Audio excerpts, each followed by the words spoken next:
Confused about how to plan for your retirement? Shawn Maloney is here to help. Shawn has created the Retire Happy framework that considers more than just how much you should save. Getting information and tools to preserve your financial future is minutes away. Welcome to the Priority of Retirement with your host, Shawn Maloney.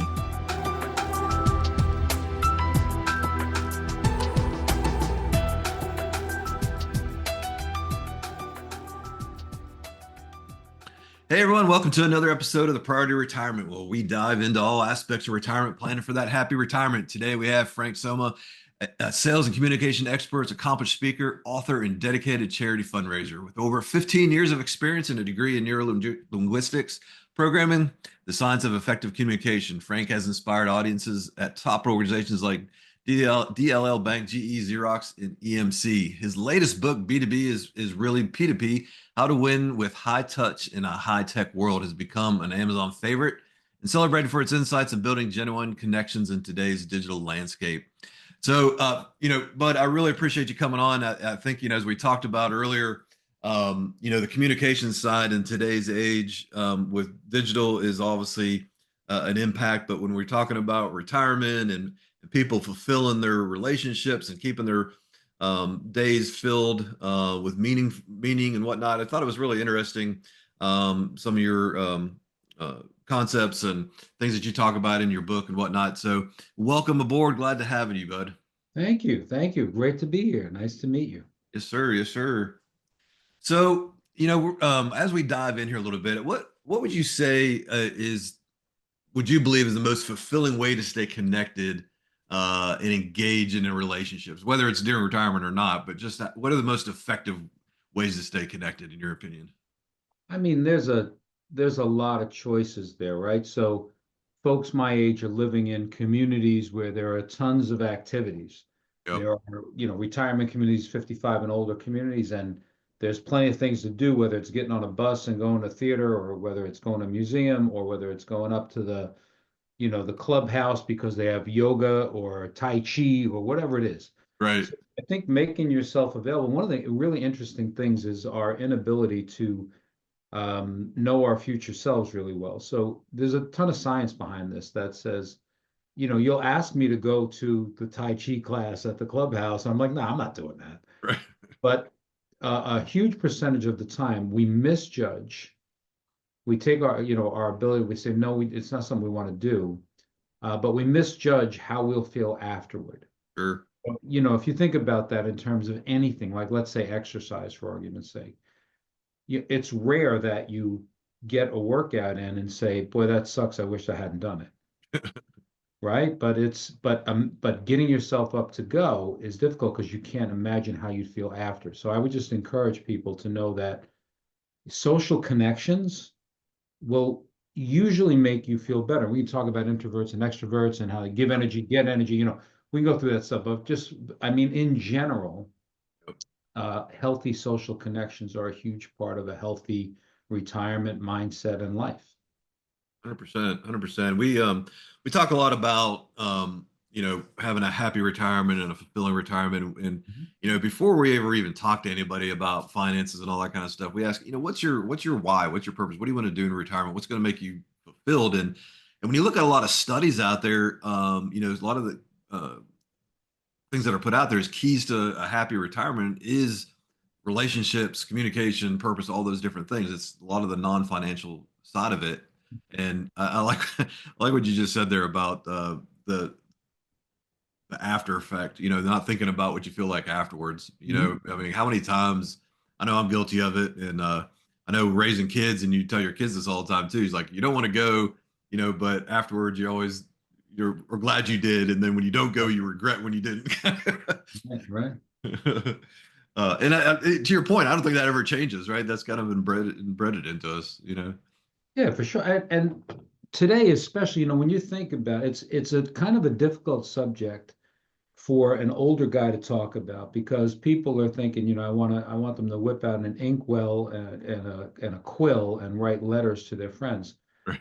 But and I'm not against the technology. I love the tech. I've got a couple different CRMs, and I'm operating my own podcast and so on and so forth. And Right. Well, it's all good. What I think has happened though is we've allowed a little bit of tech to replace face to face, especially coming out of COVID. Sure. So we may have gotten in a habit. And if you look at what what's his name, Murty, the Surgeon General, said that the loneliness epidemic in this country, he said loneliness is equivalent to smoking 15 cigarettes a day in terms Crazy. of how it affects your health. Think about that. Yeah.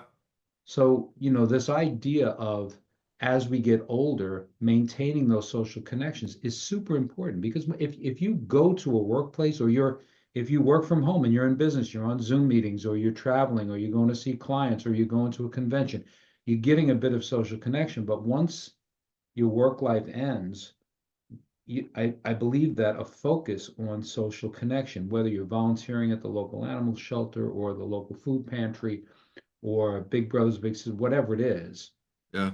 you need to specifically set out to make sure that you are human to human connected. Yep. 100%. 100%. I mean, it's in our DNA, we're built for relationships, Sure. and when, to your point with the digital age, you don't have a relationship if you're just, behind the screen, although, some of our younger generation or kids may tell you differently, but but it's inbred to us, and I read some studies about, the lack of connection and that leading to, depression and all these different things. And then people wonder where, why they feel that way or where that's coming from. So, Right. I agree. I agree.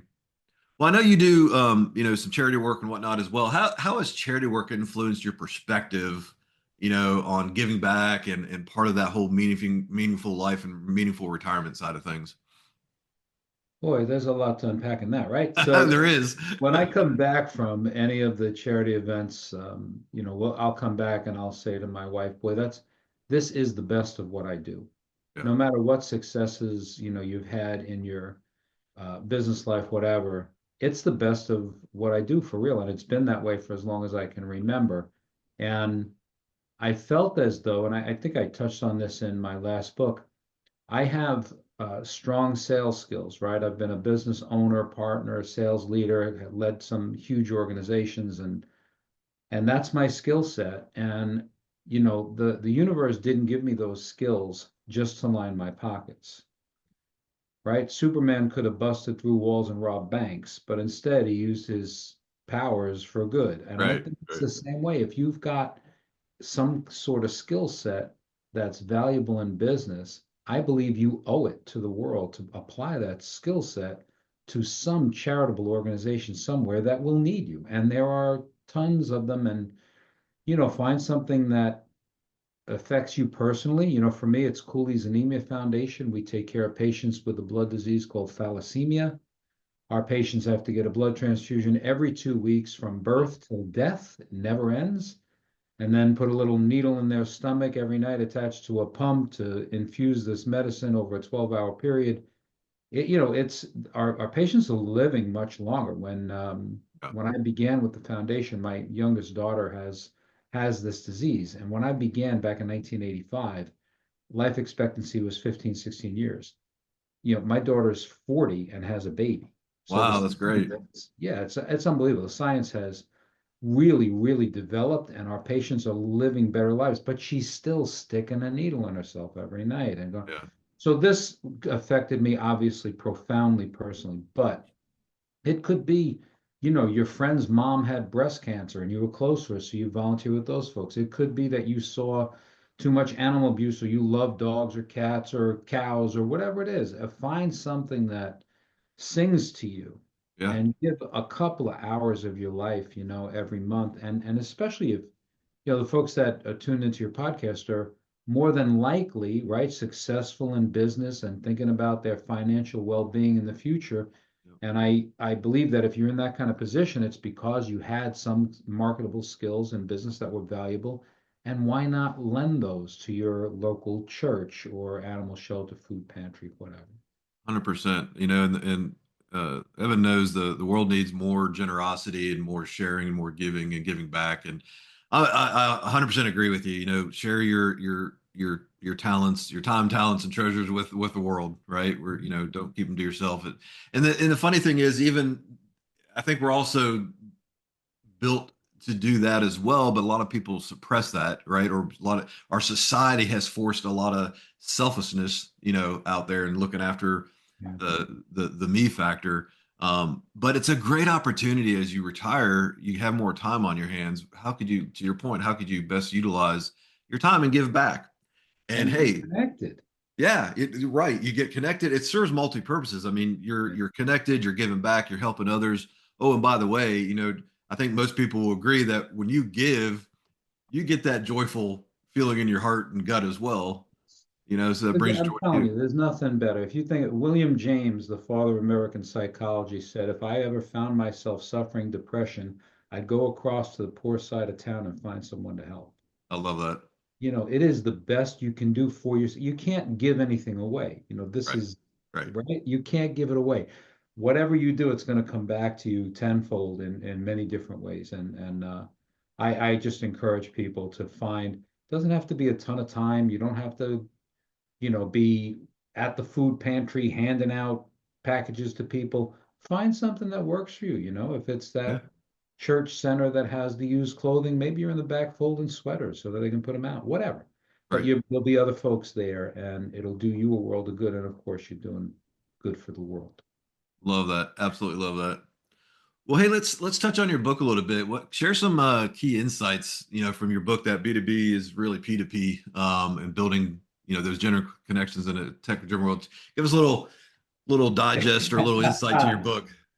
There's a lot packed in there for folks that have to make face-to-face selling part of their life. So what I'm doing in the book is I'm going through some of the science, and what you find is something, I think it was Dan Pink, right? Daniel Pink did a survey of, I want to say it was 1,100 office workers, and found that 60 something percent, no, 90% of them was spending 60 something percent of their time in what we consider selling activities.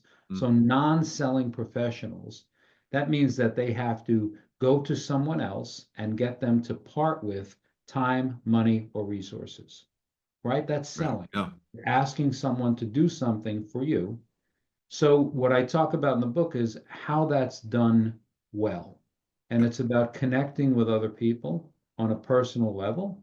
The book is B2B is really P2P because business to business, it's about people. People do business with people they like, they do business with people they trust. So wherever you are in life, there is some of this coming into play, right? As I said, office workers that are not typically considered in the sales part of the business are still selling. They're still asking other people to part with time, money, resources for the benefit of their department and how best to do that. Right. And I talk about everything from how to approach someone physically and meet someone face to face, because we get that wrong. Shawn, we get it wrong all the time. You're at a cocktail party, someone says hi, let me ask you a question. Have you ever met anyone that at the moment you met them, you were like, how I feel about that person? It wasn't anything, they didn't do anything specific. It Yeah. just didn't feel like a connection. Yeah. No, 100%. Yeah. So I think what happens most of the time is they've violated one of the rules to meet someone. When you meet someone face to face, what happens too often is they're sitting or standing maybe next to you and you reach sideways to shake a hand. You're not squared up. Well, if you go back to, our ancestry, right? What you were saying before, we're kind of hardwired to cooperate with other folks. Yeah. So picture your ancestor pre-language, right, with a club over their shoulder and hairy body, and they're walking down the trail and they see another being. Yeah. They don't turn and open themselves up with their hands wide open and their legs spread apart and open up their throat, heart, lungs, groin, right? Those are something. No, they Right. turned a little bit sideways to protect those vital areas because you don't know if it's friend or foe. Then Right. when they found out it was a friend, they didn't turn sideways anymore and they opened up and gave their full front self to that person. That's hardwired. And when you do that and you give your full front self to someone, your heart to heart in that Yeah. meeting, that old lizard brain of theirs says, friend. They don't Right. even know it. It's subconscious. So the book goes through a lot of that kind of science of, body language, facial expressions, all the stuff I learned in NLP, et cetera, and then, practical applications and other Right. sources. like that, how to meet somebody. I got from Nick Booth, who's a NLP guy, wrote a wonderful book, How to Make Anybody Like You in 90 Seconds or Less, from I think it was Workman Publishing, probably 30 years ago. But he outlined the 5 steps to meeting someone, and of course, I went at that and then expanded on it. But Right. there's so many things like that in the book, little practical ways of understanding that business gets done when people feel like they can trust you and rely on you. Sure. And I teach folks how to become, viewed as a trustworthy, reliable, upright person. That's fantastic. And that really applies to so many different things, whether you're in business or whether you're just, to your point, whether you're just meeting people or you're walking up to an event or a charity thing that you don't know people and you're introducing yourself to folks. I think that could benefit anybody, right? Sure. That's fantastic. Love that. Love that.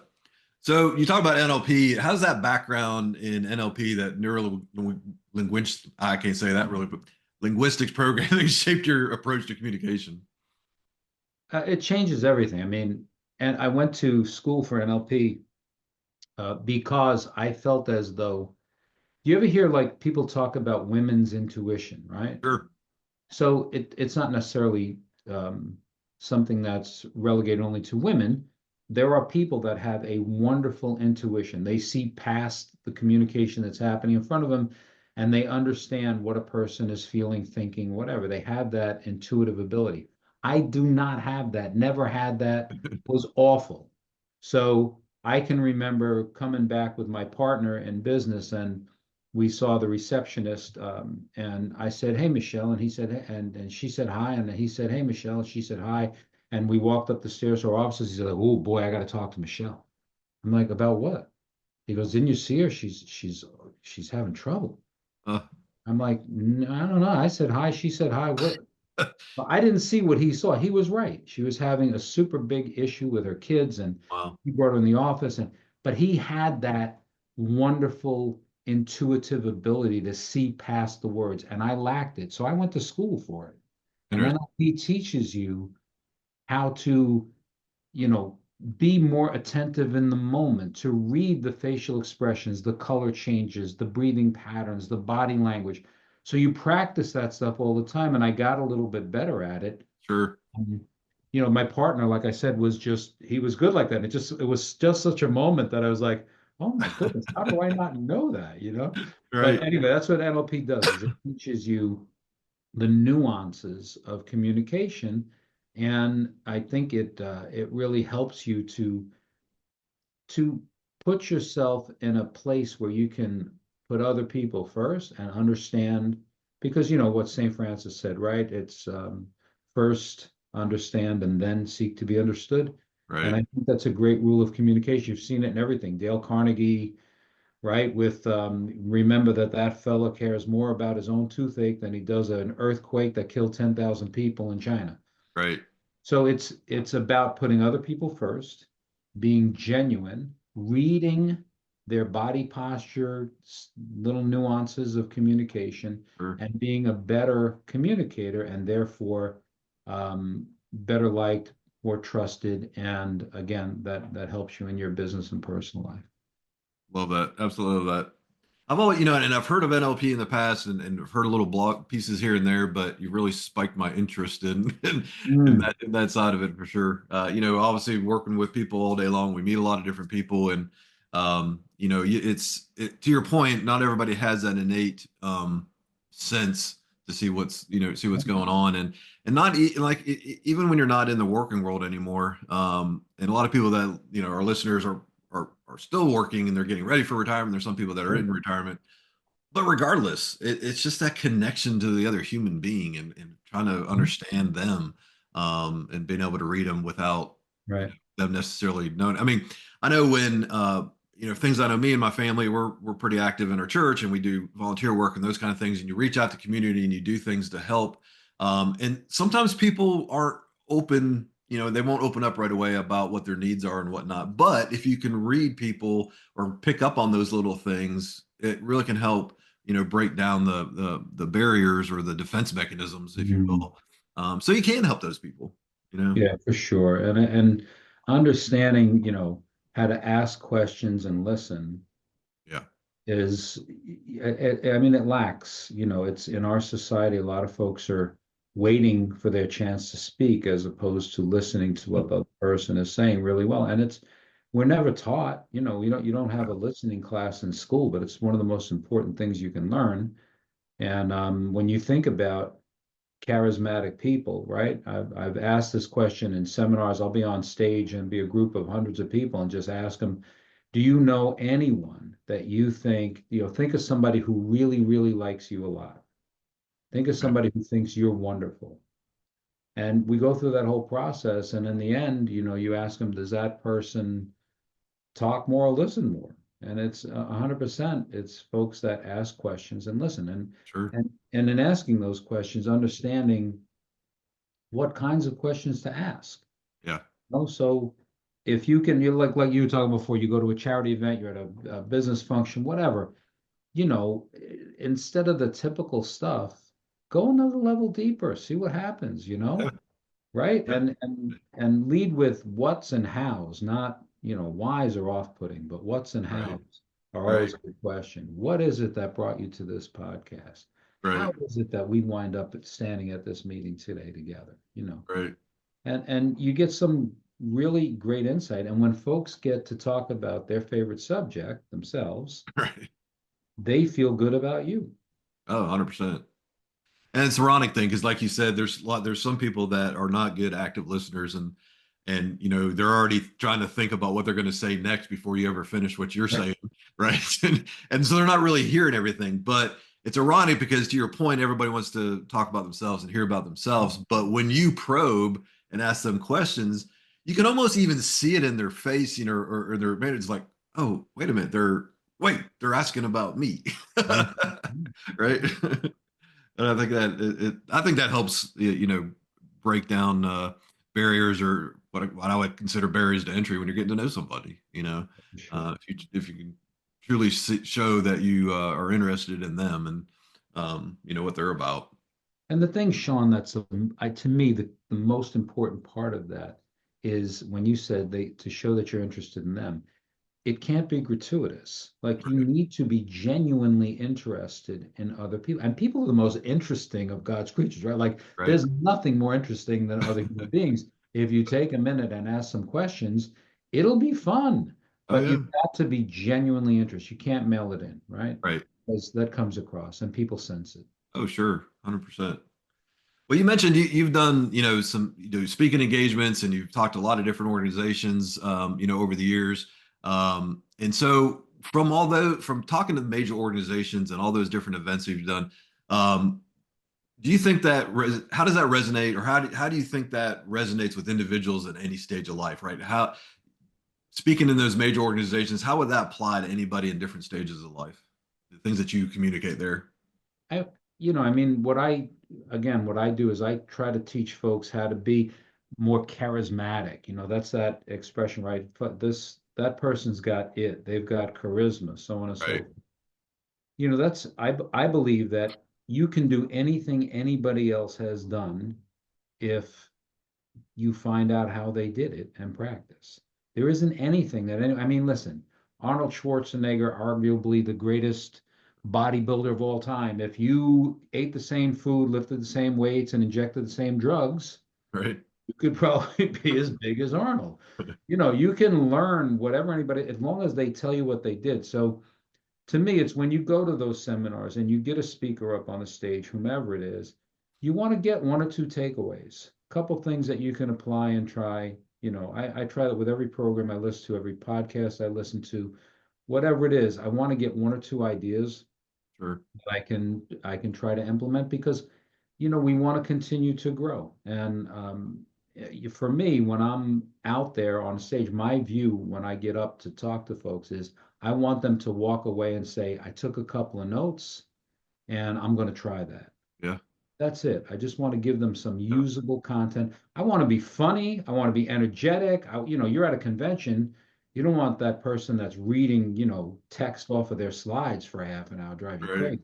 So I want to have that, right? That Sure. fun aspect, upbeat, blah, blah, blah. But I want to give you content that you walk away and go, I'm going to try that. Right. Most definitely. Well, when as people are transitioning through different stages of life, and whether it's going into different careers or we're going into retirement, whatever it may be, there's changes in our life, and as we get older, we age. Obviously, we're changing a little bit, and we talk a lot about that happiness in the different stages, the happiness in retirement, and keeping your purpose going, and those kind of things. How do you keep your energy and passion going both across your professional and personal lives? What engages you? How do you keep yourself passionate about different things? Because I think that that starts resonating with people, and they start thinking about not being sedentary in retirement, not just giving into, hey, I'm retired, I'm just going to sit back and do nothing, I don't have any passions, right? How do you keep that passion Yeah, alive? that's a tough one because we're all so different in Yeah.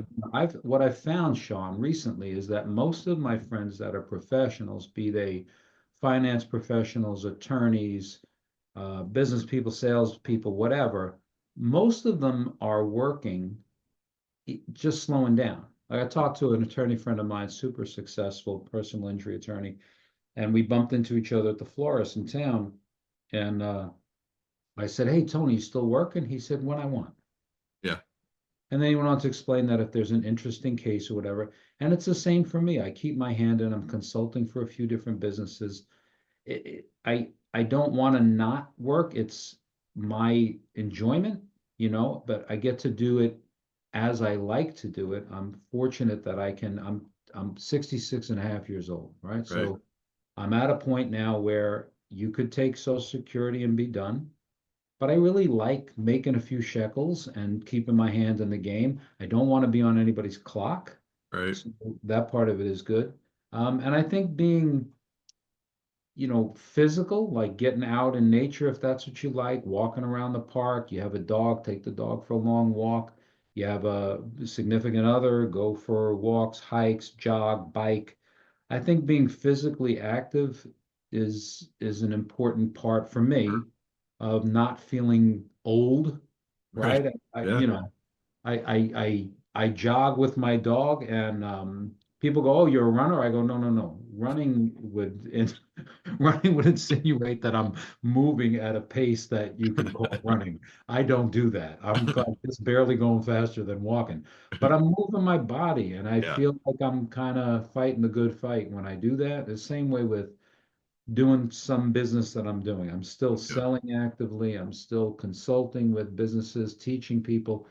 I feel like I'm fighting the fight. I'm not, Yeah. laying down and getting ready to have you throw dirt on me. No, 100%. I love that because, when we consult with people a lot about that transition into retirement, Mhm. maybe you've been in a job your whole life that you don't like. Okay, well, you don't have to stay in that gig and maybe you go do something that you've always wanted to pursue. Maybe you had or do something part-time or dabble in a career that you didn't have the opportunity to do before, or find whatever passions it is, because now you have the options and the opportunity Mhm. to do it and just keep the vibrancy of your life going. There's a big change when we shift into that stage because, hey, we were doing the 9 to 5 or whatever it was all these years, and you had this routine and this quote purpose, right? Right. Well, you redefine that, and now you can define it to what you want it to be. It can be anything. I mean, I have another really good friend of mine, successful, retired. He was a partner in a successful company, retired, worth, lots of dough, several Yep, $1 million, could certainly not do anything for the rest of time. He just took a job part-time at Home Depot there you go. because he's a super handy guy, doesn't need the money at all, Right, but he sees people all the time and he tells them, no, no, no, if I were doing that, I would run my pipes this way. I would do it. right. He likes helping folks. Yeah, He's working, I think, 15 hours a week. It yeah, gives him a reason to get up and go. He doesn't need the dough, as I said, but yeah. he always wanted to do that. There you So it could go. be anything, right? It could be anything. 100%. I love that. And he probably doesn't even think he's going to work. He's just enjoying his No, time, right? he would hang out in Home Depot and answer people questions if he wasn't working for Right. I love that. I love that. Well, brother, man, this was very insightful. I love it. Guys, check out his book. We're going to put all the information in the show notes to the episodes. Check out his book, connect with him. This is fascinating stuff. And anything we can do to better our communications and better our relationships with our fellow human beings is always a great thing. So, man, I really appreciate you being on. To everybody else, till the next episodes, here's to aligning your future into a happy retirement. Y'all have a fantastic one. Thanks for listening to The Priority of Retirement with Shawn Maloney. If you enjoyed the show, check out our reviews on Apple Podcasts, Spotify, or wherever you get your podcasts. For more free resources to help with your retirement journey, go to retirewisepro.com or check the link in the show notes. You can also download a free copy of Shawn's book, The Priority of Retirement, or reach out to discuss working with him directly at retirewisepro.com. Thanks for listening.